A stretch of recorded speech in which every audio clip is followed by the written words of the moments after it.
Hello बच्चों, कैसे क्या चालू है ना? स्टडी चालू किया होगा ना? अच्छे स्टडी चालू करो, क्योंकि आगे हमें ऑनलाइन टेस्ट लेनी है, तो उस वक्त गड़बड़ नहीं होनी चाहिए। ओके, चलो। तो जैसे बच्चों हमने classification of organic compounds on the basis of function group, ये नया टॉपिक चालू किया था, और इसमें अब तक हमने हाइड्रोकार्बन फैमिली फिनिश की बच्चों, फिर हैलोजन डिसॉल्व अल्केन्स वो हो गया, फिर उसके बाद अल्कोहल्स होगी नंबर 3, नंबर 4 हो गया कार्बोक्सिलिक एसिड, नंबर 5 हो गया अल्डिहाइड्स, और नंबर 6 हो गया कीटोन्स। तो बच्चों हमारी 6 फैमिलीज हो गई। आपके पास पीडीएफ फाइल है, यदि नहीं है व्हाट्सएप ग्रुप पर आपको मिली नहीं तो आप मुझे रिक्वेस्ट कर सकते हो। मुझे क्या एक क्लिक लगता है आपके पास आपके व्हाट्सएप ग्रुप पर वो पीडीएफ फाइल भेजने के लिए। तो यदि नहीं है तो ज़रूर आप मुझे बोलिएगा, मुझे कोई तकलीफ नहीं है, मेरे पास ऑलरेडी है, बस एक क्लिक करके मैं आपके पास भेज सकता हूँ। लेकिन यदि नहीं है तो संकोच प्लीज़ मत कीजिए, ठीक है?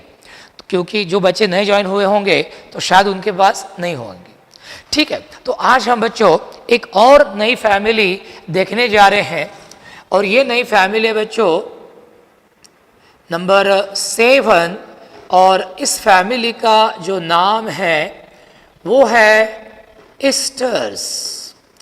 इस फैमिली का नाम है बच्चों ईस्टर्स। अब सबसे पहले हमें देखना होगा कि हम कौन से ऑर्गेनिक कंपाउंड के फैमिली को ईस्टर्स बोलते हैं। तो लेटेस्ट सी देखते हैं, ध्यान से सुनिएगा। आज की फैमिली की जो नाम है वो थोड़े से ध्यान से सुनना पड़ते हैं, ध्यान से सुने तो फिर ध्यान में आता है, ठीक है ना?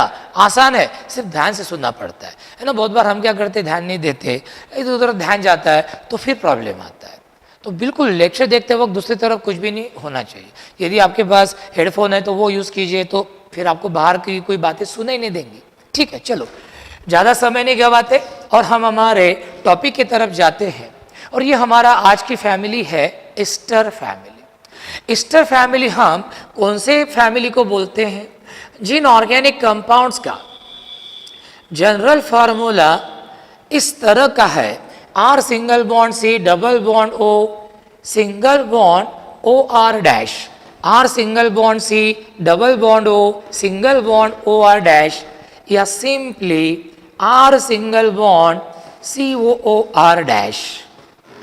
जिन ऑर्गेनिक कंपाउंड्स का ऐसा फार्मूला होता है R single bond C double bond O single bond OR dash, या फिर R single bond COOR dash, जहाँ पे R के जगह पे बच्चों आप हाइड्रोजन एटम या एनी अल्किल रेडिकल आप रख सकते हो। लेकिन R डैश के जगह पे बच्चों आप हाइड्रोजन रख नहीं सकते।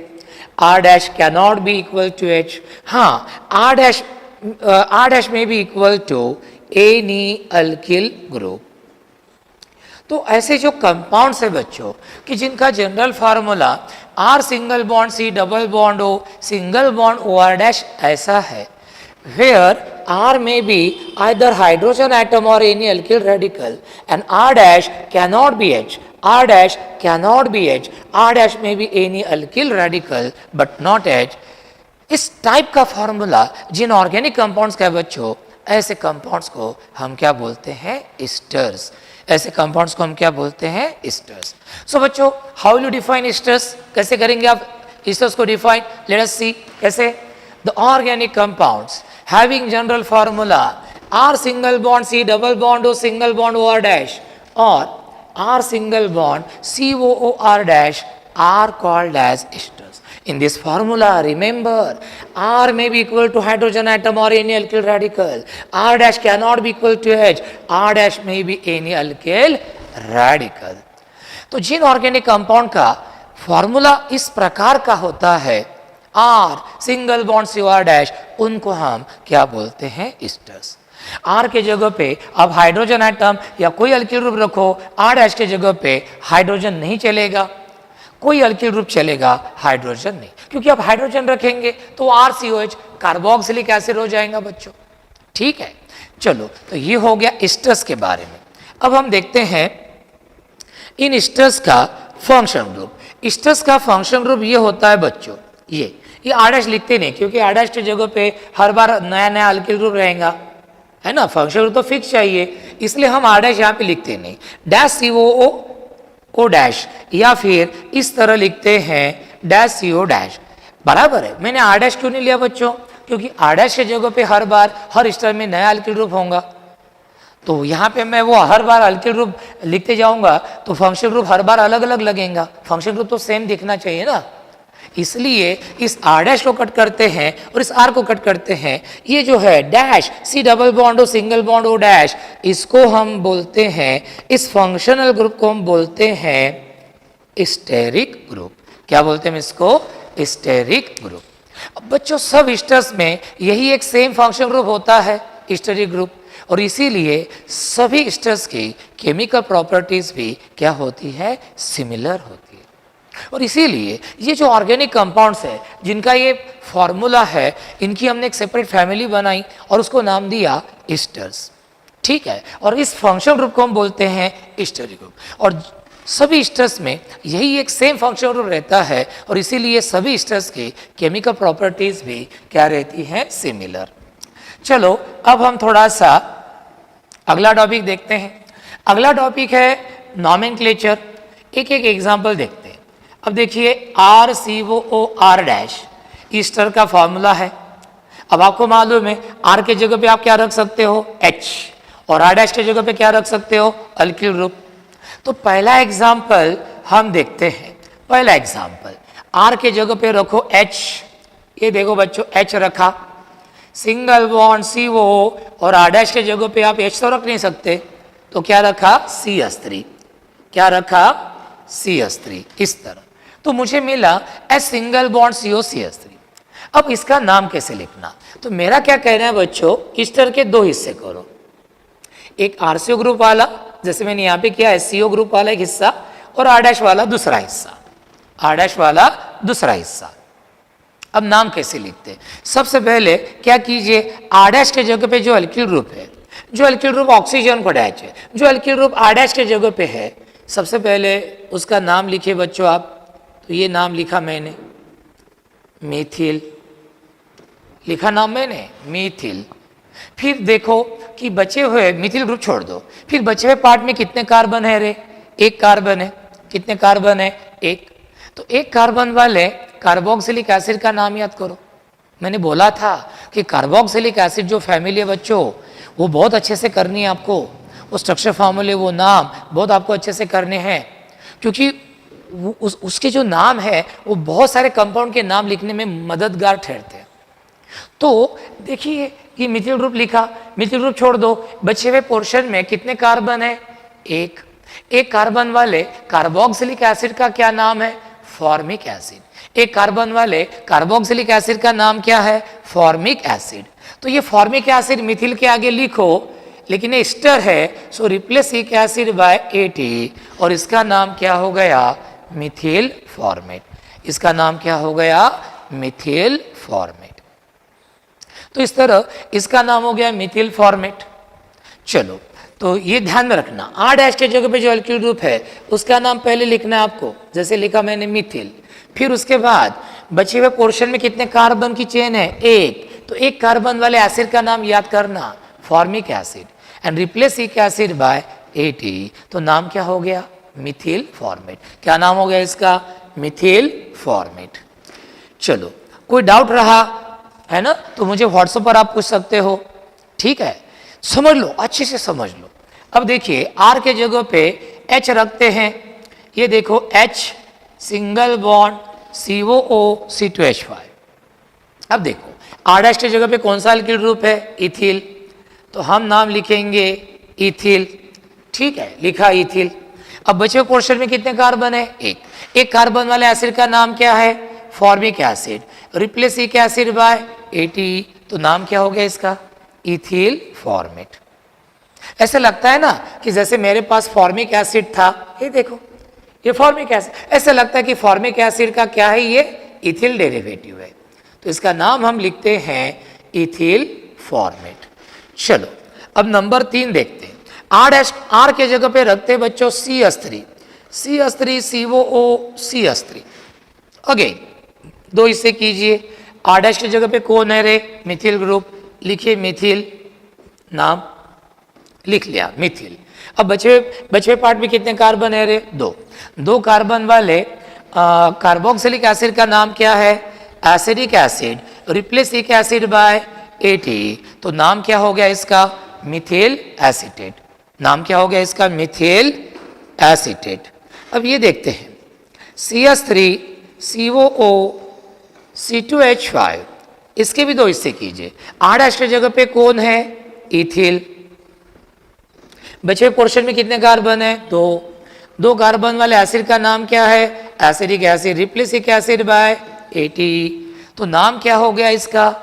Ethyl acetate. Ethyl acetate. तो इस तरह बच्चों हम ईस्टर फैमिली के इस तरह क्या लिखते हैं? कॉमन नेम लिखते हैं। तो ये सबसे आपके लिए आवश्यक है।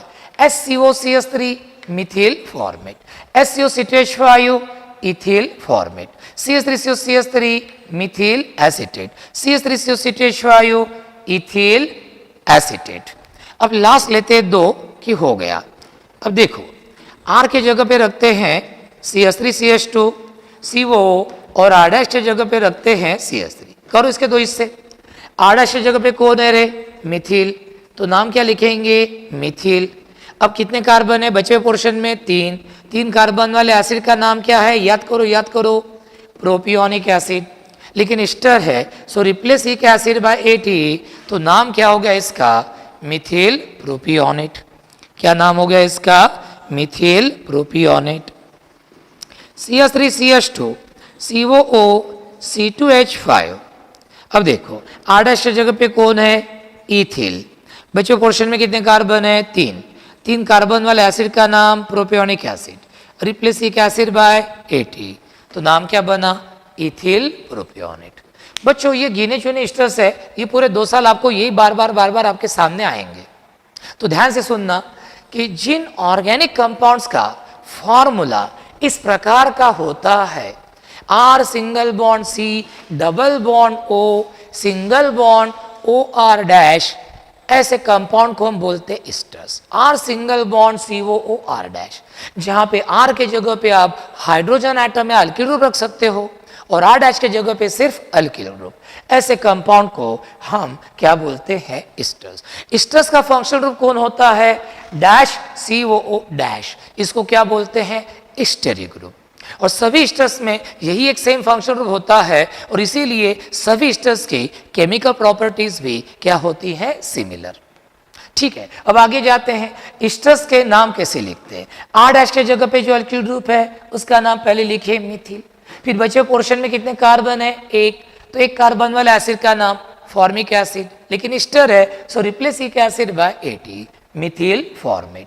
SCO-C2H5 ethyl formate. CH3COCH3 methyl acetate. CH3COC2H5 ethyl acetate. CH3CH2COCH3 methyl propionate. CH3CH2 COOC2H5 ethyl propionate.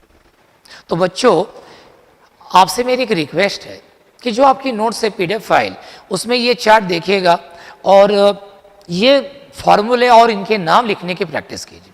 ऐसा नहीं कि बस वीडियो लेक्चर देखा और हो गया, प्लीज़ ऐसा मत करो, है ना। जब अपने ऑफलाइन क्लासेस चालू होंगे तो ये टॉपिक कोई दोबारा रिपीट नहीं कर पाएगा, क्योंकि उतना समय नहीं रहेगा बच्चों किसी के पास। ना आप चाहेंगे वो रिपीट करें हम, और ना हम चाहेंगे, क्योंकि समय बहुत जाता है। और इसीलिए यही हमारा फर्स्ट एंड फाइनल टीचिंग है इस टॉपिक के बारे में, ऐसा समझिए और उस हिसाब से आप तैयारी कीजिए। ठीक है, तो ईस्टर्स ये हमारा टॉपिक हो गया। ईस्टर्स ये हमारा टॉपिक हो गया।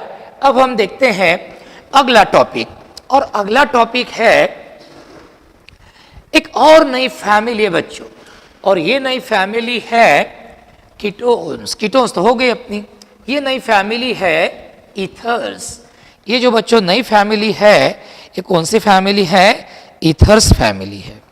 अब देखते हैं बच्चों कि हम ईथर्स के नाम कैसे लिखते हैं। अब ये हमारी बच्चों 8वीं फैमिली है, ये हमारी 8वीं फैमिली है, और 8वीं फैमिली का नाम हम कैसे लिखते हैं वो देखेंगे। चलो ईथर्स, आपने कीटोन फैमिली देखी है बच्चों, बस कीटोन फैमिली जैसी ये फैमिली है, बहुत सिंपल फैमिली है, आपको बहुत सिंपल लगेंगी। चलो देखते हैं, सबसे पहले देखते हैं कि हम कौन से ऑर्गेनिक कंपाउंड्स को ईथर्स बोलते हैं। तो ईथर्स इनऑर्गेनिक कंपाउंड्स का जनरल फॉर्मूला होता है R single bond O single bond R dash. The organic compounds having general formula R single bond O single bond R dash are called as ethers. Lastly, the organic compounds having general formula R single bond O single bond R dash are called as ethers. Where R and R dash, where R and R dash may be the same or different alkyl radicals, may be the same or different alkyl radicals. इस तरह हो गया ये, okay तो ये हो गया। अब ईथर का फंक्शनल ग्रुप कौन सा होता है? अब ये भी बोल सकते हैं आप, ये बाइवैलेंट हो इतना पोर्शन, इसको इथेरियल ऑक्सीजन बोलते हैं। अब कुछ लोग क्या बोलते हैं, यहाँ पे अल्किल ग्रुप है तो ये अल्किल ग्रुप का जैसे CH3 वो CH3 है तो CH3 ग्रुप का C रहेगा। अरे बच्चों इधर भी CH3 है तो CH3 ग्रुप का C रहेगा, तो COC लिंकेज भी बोलते हैं। और इस COC लिंकेज को बच्चों हम क्या बोलते हैं? इथेरियल लिंकेज बोलते हैं। क्या बोलते हैं इसको? Ethereal linkage. तो ये जो हमारे ईथर्स है, इन ईथर्स का फंक्शनल ग्रुप कौन है? तो ये COC लिंकेज, इथेल लिंकेज, और इसको हम बोलते हैं इथेरियल ऑक्सीजन। इसको हम क्या बोलते हैं? Ethereal oxygen. अब नेचुरली सब ईथर्स में यही एक सेम फंक्शनल ग्रुप रहता है और इसीलिए सभी ईथर्स की जो केमिकल प्रॉपर्टीज है वो भी कैसी है बच्चों? सिमिलर होती है। और इसीलिए हमने एक और नई फैमिली बनाई जिनमें ये फंक्शनल ग्रुप रहता है, जिनका जनरल फार्मूला, जनरल रिप्रेजेंटेशन ये होता है, और उस फैमिली को हमने नाम दिया ईथर्स। क्या नाम दिया उस फैमिली को हमने? ईथर्स। अब इस ईथर फैमिली के हम मेंबर्स देखना चाहते हैं। Let us see the members of ether family. अब देखो ईथर दो प्रकार के होते हैं, टाइप्स ऑफ ईथर्स। ईथर्स में जो दो अल्किल ग्रुप है R और R डैश, ये जो दो अल्किल ग्रुप है R और R डैश, ऑक्सीजन को डैश है, ये दो अल्किल ग्रुप सेम है या डिफरेंट है, इस आधार पर हमने ईथर्स के कितने प्रकार किए रे? 2 प्रकार किए। यदि दोनों अल्किल ग्रुप ईथर्स में सेम रहते हैं तो ऐसे ईथर्स को क्या बोलते हैं? सिंपल और सिमेट्रिकल ईथर्स। लेकिन यदि ईथर्स में जो दो अल्किल ग्रुप है वो अलग अलग है, डिफरेंट एक दूसरे से, तो ऐसे ईथर्स को हम क्या बोलते हैं? मिक्स्ड और अनसिमेट्रिकल ईथर्स। तो पहला पोर्शन हम देख लेते हैं। पहला पोर्शन है, पहला पार्ट है सिंपल और सिमेट्रिकल ईथर्स। सिंपल और सिमेट्रिकल ईथर्स। अब इनका जनरल फार्मूला बच्चों ये होता है ROR। देखो मैंने R डैश लिखा नहीं, क्यों लिखा नहीं? ROR, दोनों मैंने R लिखा। मुझे बताना है कि भाई ये ईथर क्या है? सिंपल ईथर है। ईथर क्या है? सिंपल ईथर है। अब दोनों अल्किल ग्रुप सेम है तो कॉमन नेम कैसे लिखते हैं? दोनों अल्किल ग्रुप सेम है तो डाई लिखिए। फिर अल्किल ग्रुप दोनों सेम है तो नाम एक ही होगा, तो अल्किल ग्रुप का नाम लिखिए डाई अल्किल और आगे लिखिए ईथर। तो सिंपल ईथर्स के कॉमन नेम्स हम कौन से फॉर्मेट में लिखते हैं? Dialkyl ether. Simple ether के कॉमन नेम्स हम कौन से फॉर्मेट में लिखते हैं? Dialkyl ether. जैसे उदाहरण के तौर पर CH3O CH3 ये लीजिए, 2 मिथिल ग्रुप है तो इसका नाम हम लिखते हैं dimethyl ether. Number B क्या लिखेंगे? C2H5O C2H5O, इसका नाम हम क्या लिखेंगे?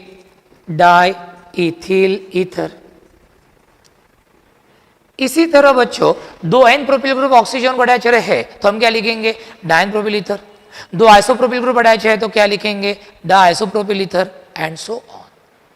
तो यदि ईथर्स में दोनों अल्किल ग्रुप सेम रहते हैं तो ऐसे ईथर्स को बोलते हैं simple ether. General representation is R single bond O single bond R, और उनके कॉमन नेम लिखते हैं हम डाई अल्किल ईथर इस फॉर्मेट में। जैसे ये डाई मिथिल ईथर हो गया, ये डाई इथिल ईथर हो गया, di n propyl ether, diisopropyl ether and so on. अब हमें देखना है आगे का हिस्सा। अब हमें देखना है नंबर 2, और नंबर 2 है मिक्स्ड और अनसिमेट्रिकल ईथर्स। अब इधर फोकस कीजिए, इधर कॉन्सेंट्रेट कीजिए। मिक्स्ड और अनसिमेट्रिकल ईथर्स ऐसे ईथर्स जिनमें दो अल्किल ग्रुप अलग अलग है, दो अल्किल ग्रुप अलग अलग है, R is not equal to R dash. ऐसे ईथर्स को हम बोलते हैं मिक्स और unsymmetrical ethers. The ethers in which two different alkyl radicals are present are called as mixed और unsymmetrical ethers। अब ये दोनों alkyl ग्रुप अलग अलग रहेंगे, उनके नाम भी अलग अलग रहेंगे बच्चों। तो सबसे पहले इन दोनों alkyl ग्रुप के नाम आप अल्फाबेटिकल ऑर्डर में लिखिए। अल्किल अल्किल, जैसे एक इथिल ग्रुप है C2H5 और एक मिथिल ग्रुप है CH3, तो इथिल का ही पहले आता है, मिथिल का बाद में आता है, तो हम क्या बोलेंगे? इथिल मिथिल। क्या बोलेंगे हम? इथिल मिथिल। तो अल्किल अल्किल ईथर इस फॉर्मेट में हम इसका नाम लिखते हैं। जैसे ये लीजिए CH3O C2H5, अब ये इथिल और ये मिथिल है, तो इसका नाम क्या होगा? Ethyl methyl ether. इवन बच्चों ये लिखा मैंने, ये C2H5O CH3, इसका नाम कुछ अलग होगा क्या? नहीं, ये और ये ईथर दोनों सेम ही है, वही तो अल्किल ग्रुप ऑक्सीजन को अटैच है। ये भी इथिल मिथिल ईथर ही है, ये भी इथिल मिथिल ईथर ही है। चलो आगे जाते हैं। Number B C2H5O CH2 CH2 CH3। अब ये इथिल और एन प्रोपिल है। इथिल का पहले आता है, एन प्रोपिल का एन तो पकड़ते नहीं, प्रोपिल का पी वो बाद में आता है, ई के बाद में। तो इथिल पहले और एन प्रोपिल बाद में, n propyl ethyl n propyl ether. और ये लास्ट लेते हैं, एक लास्ट एग्जाम्पल लेते हैं, ये C2H5O CH CH3 ये इथिल और ये आइसोप्रोपिल है। इथिल का ही पहले आता है, आइसो का पकड़ते, आइसो का बाद में आता है, इसीलिए इसका नाम हो गया इथिल आइसोप्रोपिल ईथर। तो बच्चों आपको ध्यान में आया होगा कि ऐसे ईथर्स जिनमें दो अल्किल ग्रुप है और वो अलग अलग है, ऐसे ईथर्स के कॉमन नेम हम लिखते हैं अल्किल अल्किल ईथर इस फॉर्मेट में। जैसे ethyl methyl ether, ethyl n propyl ether, ethyl isopropyl ether. लेकिन वही सिंपल ईथर रहे तो उनके नाम हम कैसे लिखते हैं? डायल्किल ईथर इस फॉर्मेट में, dimethyl ether, diethyl ether. Even ये समझ लो सी है, दो एन प्रोपिल ग्रुप अटैच है, ये पहला एन प्रोपिल ग्रुप और इधर ये दूसरा एन प्रोपिल ग्रुप, तो इसका नाम मैं बच्चों लिखूंगा डाई एन प्रोपिल ईथर इस तरह। इनका जनरल फार्मूला होता है R single bond O single bond R dash, where R and R dash में बी द सेम और डिफरेंट अल्किल रेडिकल्स और अरिल रेडिकल्स। और इनका फंक्शनल ग्रुप होता है वो COC लिंकेज, जिसको हम क्या बोलते हैं? Ether linkage. और ईथर का ये जो बाइवैलेंट ऑक्सीजन होता है, ईथर का ये जो बाइवैलेंट ऑक्सीजन होता है, इस बाइवैलेंट ऑक्सीजन को हम क्या बोलते हैं? Ethereal oxygen. क्या बोलते हैं? Ethyl oxygen. ईथर में ये जो CO बॉन्ड्स होते हैं ये होते हैं स्ट्रॉन्ग बॉन्ड्स। ये बॉन्ड्स क्या होते हैं?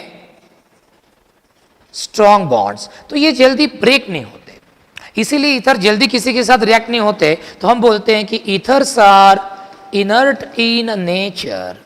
Ethers are inert in nature. Inert का मतलब होता है लेस रिएक्टिव, और ईथर लेस रिएक्टिव होने की वजह उनमें जो COC लिंकेज है, इस COC लिंकेज में ये CO बॉन्ड्स है, ये बच्चों है स्ट्रॉन्ग बॉन्ड्स, ये ब्रेक नहीं होते। और जब तक जुने बॉन्ड्स ब्रेक नहीं होंगे तब तक नए बॉन्ड्स फॉर्म भी नहीं होंगे। और इस तरह आप देखेंगे कि ethers are inert in nature. तो बच्चों हमारी आज दो फैमिलीज हो गई, एक होगी हमारी ईस्टर फैमिली और दूसरी हो गई ईथर फैमिली। ये दोनों फैमिली के वीडियोस आप बार बार देखिए, बराबर है। अपना सुरवेश्वर सिद्धांत कोचिंग क्लास, सिद्धांत क्लासेस अकोला, ये चैनल सब्सक्राइब कीजिए। यदि आपके पास कुछ वीडियो नहीं है, जो बच्चे नए नए ज्वाइन होते हैं उनके पास पुराने वीडियोस नहीं होते हैं, वो जब से ज्वाइन होते तब से ही वो उनके पास रहते हैं। अब समझ लो बच्चा अभी ज्वाइन हो गया तो ये कल वाला वीडियो मिल जाएगा उसको, पहले वाले मिलेंगे नहीं। तो अपना सुरवेश सर सिद्धांत क्लासेस अकोला नाम का यूट्यूब चैनल है, सर ने बताया बनाने के लिए। वहाँ पे पुरुषोत्तम सर ने प्लेलिस्ट बनाई है, वो प्लेलिस्ट में गए तो आपको सीरियली सब फर्स्ट लेक्चर से लेकर आखिरी के लेक्चर तक सब आपको देखने को मिल जाते हैं। तो जो नए बच्चे आ गए उनका भी कुछ मिस नहीं होगा, बस आपको सिर्फ ये वीडियो लेक्चर्स अच्छे से देखने। क्योंकि बच्चों उसके अलावा हमारे पास कोई ऑप्शन भी नहीं, क्योंकि ये 1 आधे 2 महीना तो और चलेंगे ही, 1-2 महीना चलेंगे, पकड़ के रखो आप, ये बिल्कुल मन में ठान लो। आपने भी ठान लेना है और हमें भी।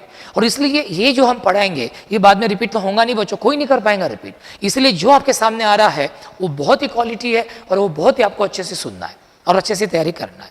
और जैसे हमारा बेसिक केमिस्ट्री पार्ट फर्स्ट हो जाएगा, उसके बाद में 7 दिन आपको टाइम दूंगा और 7 दिन के बाद मैं आपकी ऑनलाइन टेस्ट लूंगा अपने क्लास प्लस के ऐप पर। ठीक है, ओके। कुछ भी रहा तो व्हाट्सएप नंबर पर मुझे डिफिकल्टीज पूछिएगा। Thank you very much.